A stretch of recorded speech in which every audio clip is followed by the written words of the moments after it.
That Don't Sound Right is a podcast about talking the way we did before the internet. When you could not prove anyone right or wrong, all the expertise was contained in the people involved in the conversation. We hope you enjoy our conversations. And as you listen, if you find yourself silently saying, that don't sound right, send us a comment. You're one of us. Mold sweet potatoes around the marshmallow halves. Shape each into a ball and roll in additional crushed cornflakes.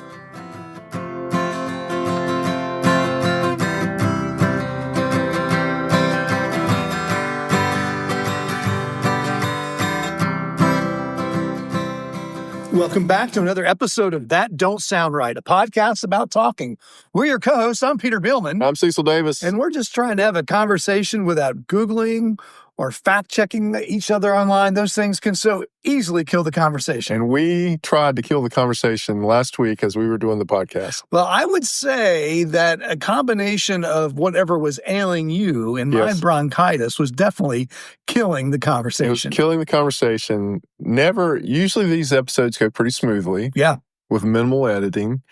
And we had an episode that when we finished it, we both were questioning whether it would air. Yeah, well, you earned your money on the editing, on the sound engineering job last week. Well, but we had one that disappeared. So the one true. that we had in question that just did not go very well didn't save. Either I recorded over it inadvertently or it didn't save. And so it took us 15 minutes to record that episode with all the hacking and coughing. And we were on the fence about whether we were going to use that episode or not. Right. But we're going to redo that episode tonight. We got some good information. And we're back on track. We're back in the saddle, baby. Better than ever. And also, we need to confess a couple things. One, 2 episodes ago, and I Need a Lift, that episode was our emergency episode, which we have never had to use before. But we had to use it that weekend. And so this was an episode we recorded that didn't have any time references in it. So if we ever had to use it, we would use it. It was probably about 8 months old. It was probably about 8 months old. But I tell you what, the belted man lift, it's a timeless subject. It's a timeless subject. But I have to make a factual correction in that episode. Okay. If you remember in that episode, I said I climbed a 100-foot ladder. 100 foot. That's tall. That's 10 stories. That's 10 stories. During the episode, knowing that I had exaggerated, I subtracted 30 feet from it. All right. So now we're down to 70 feet. 7 stories. Yes.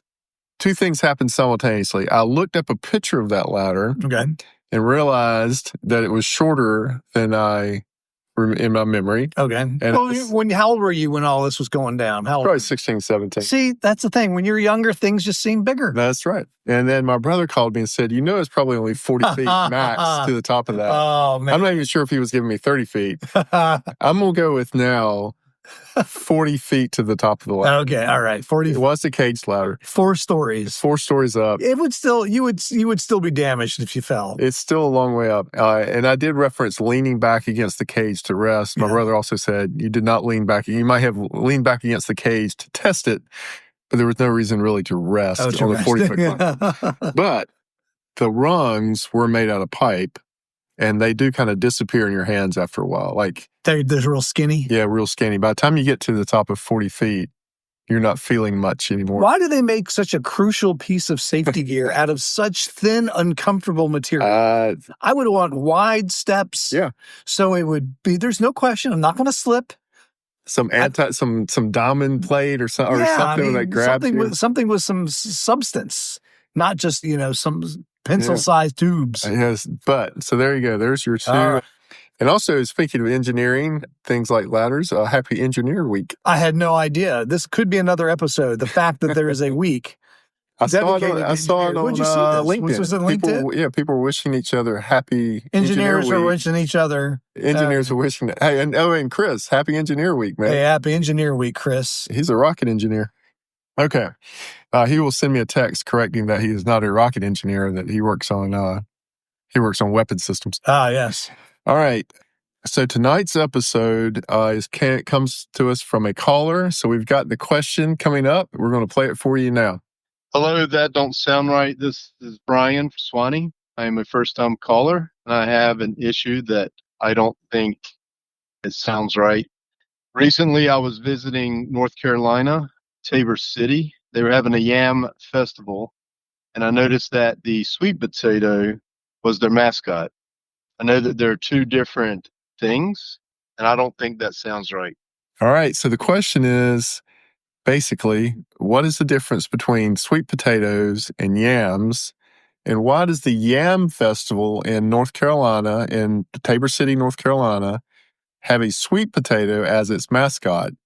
And also, we don't grow yams in North Carolina. Well, that's one of the questions. That's something we had to do a little research, and in keeping with our February pact that we, instead of Googling it for really anything, we were going to ask somebody first. So ask them a question. Ask someone in the North Carolina ag system, a friend of ours. Okay. She gives us two facts. So she works in the extension. Extension. Okay, so she's legit. She's legit. She said sweet potatoes are in the morning glory family. Okay. And yams are in the tomato potato family. All right. All right. There's your first fact, Peter. Well, so this is not helping. Okay. I don't know. I've never eaten a morning glory. I've seen a morning glory. Do morning glories have fruit? Like these big? I don't know. Puffs of fruit that grow in the ground? I don't know. That's a good question. So that's what she said. The sweet potatoes are in the morning glory family. Yams are in the tomato potato family. I think we've also established that yams are native to South America. Did you tell me that last week? I have some information. Okay. Peter came loaded for bear tonight. So, there's the other way we can just put this to rest is we can look it up. Right. But tertiary source. Let's look it up a fun way. We also have another source. Mm-hmm. So James, he contacted us through the super secret text hotline. He says he believes a yam is defined as an edible, starchy tubular of a climbing plant. So that goes along with the. Yeah. I don't realize potatoes. I thought potatoes grew on the ground. I didn't realize that a vine. They grow in the ground. They grow underground. Right. But it's a vine. The bush is a vine. But the tomato grows on a vine out on the above ground. It does grow above ground. Do potatoes have vines then? Yeah, potato vines. Okay. But the potato is underground. But that's a yam. A yam is in the tomato family. Right, yes. right. And the sweet potatoes in morning glory. But does a sweet potato also grow underground? Yes. So I'm not getting it. So because morning glory is also a vine. Yes.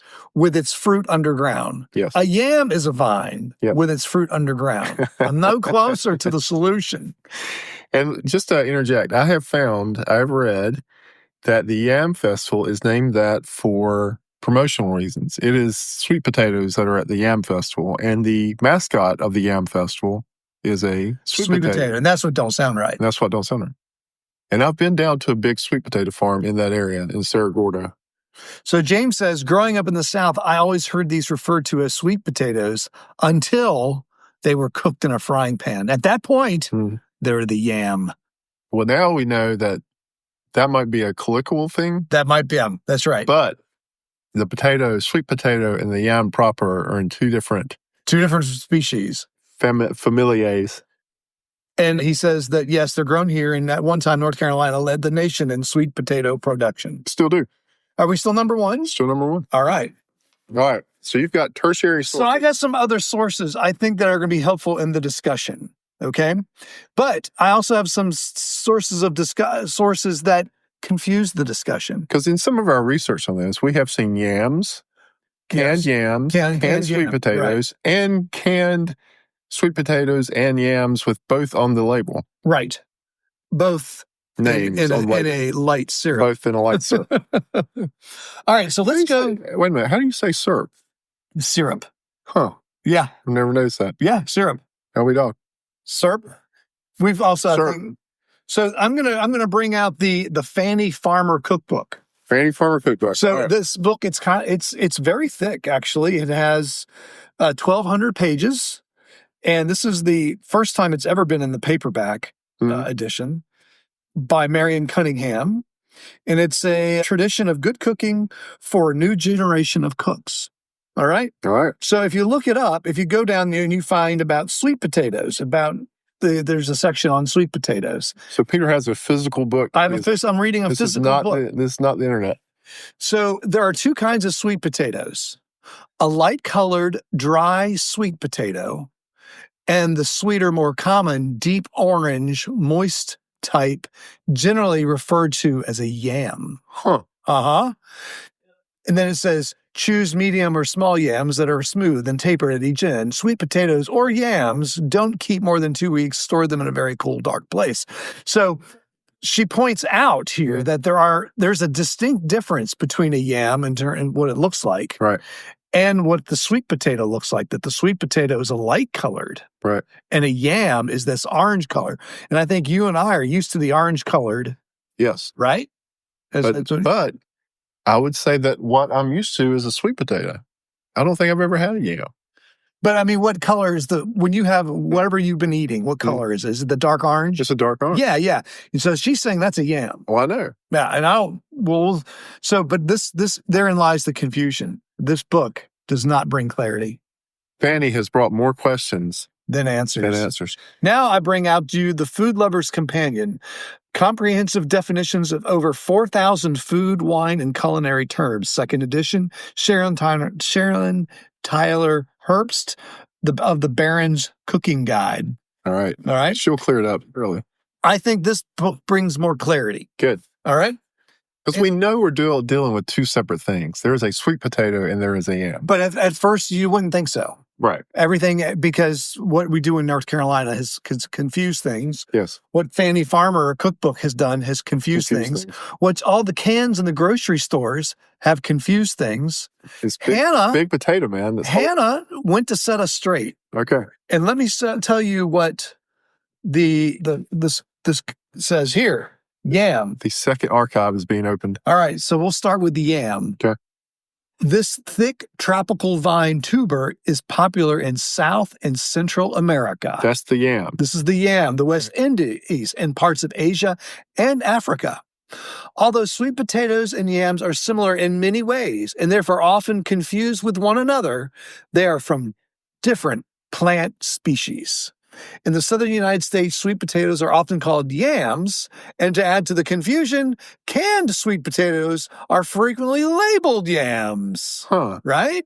True yams, however, are not widely marketed and are seldom grown in the United States, which says what you said. You've never had a yam. You haven't, because this is what this says. Right. Though they can be similar in size and shape to sweet potatoes, yams contain more natural sugar and have a higher moisture content. On the downside, they're not as rich in vitamins A and C as sweet potatoes.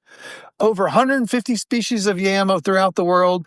They can range from size to a small potato to monsters, 7.5 feet long and 120 pounds. So Fanny Farmer leads us a little afield with her description. Fanny Farmer. I think she is actually describing a sweet potato. She described, in both instances, she described a sweet potato. Yeah, that's right. So this proves in North Carolina, we grow sweet potatoes. We're number one producer. Yep. And the Yam Festival is actually a sweet potato festival. It is sweet potato. And represented by a sweet potato. They really should have the yam as the mascot. They either should have a yam as the mascot, but then again, the thing they're celebrating is actually sweet potatoes. That's right. There's no, so Brian is correct. That don't sound right. There's no reason for a yam festival to have a sweet potato as a mascot or vice versa. Exactly. But what about the sweet potato? What about it? This large edible root belongs to the morning glory family. Yes. Tropical areas of the Americas. There are many varieties of sweet potatoes, but the two that are widely grown commercially are a pale sweet potato and the darker skinned variety Americans erroneously call yam. So this is the Food Lover's Companion. I'm telling you, what a great book. This was written by Sharon Herbst. That's a great book. Thank you, Sharon. Thanks, Sharon. Cleared it But up. did you know about the pale sweet potato has a thin, light yellow skin and a pale yellow flesh. Its flavor is not sweet after it's been cooked. and it's dry and crumbly, much like a white baking potato. I have had that kind of sweet potato. Have you? I've had both sweet potatoes. No, that is very good information. I've never had a yam before. Where have you had the pale sweet potato? I think they grew them around my grandparents' house, and we would have them. I have not been able to. I have not located this thing. I've seen those paler. At some point in my life, I've seen them. I could not tell you where, but I know that I have. So this shed some very good light on the whole situation. I also climbed a 100-foot ladder in my youth. Well, we got problems.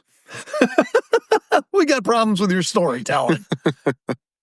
So the darker variety has a thicker, dark orange skin and a vivid orange, sweet flesh that cooks to a much moister texture.